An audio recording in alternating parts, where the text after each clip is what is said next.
Herkese merhabalar. YouTube kanalıma hoş geldiniz. Bugün sizlere böyle bir bitkisel bir çay tarifiyle geldim.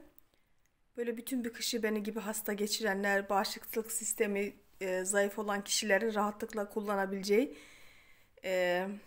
çok güzel bir çay tarifi. Öksürüğe, kuru öksürüğe, boğaz ağrısına, bağışıklık sistemini güçlendirmeye çok faydalı bir çay. Yani ilacın bile faydası olmadığı bu dönemde hastalıkların o kadar artmasıyla kendime bu yöntemle çaylar hazırlayarak rahatlatmaya çalışıyorum. Şöyle 2 yemek kaşığı limon, 1 yemek kaşığı elma sirkesi ve 1 tatlı kaşığı bal şöyle ekleyerek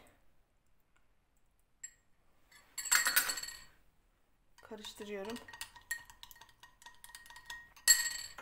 Üzerine bardağı doluncaya kadar şöyle bir kaynar su ekledikten sonra toz karabiber, zerdeçal ve zencefil yarım tatlı kaşığı hepsinden de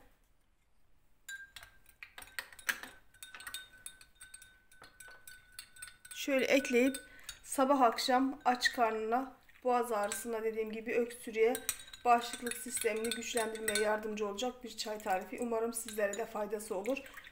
Beni izlediğiniz için hepinize çok teşekkür ediyorum. Sağlıklı günler diliyorum. Hoşça kalın.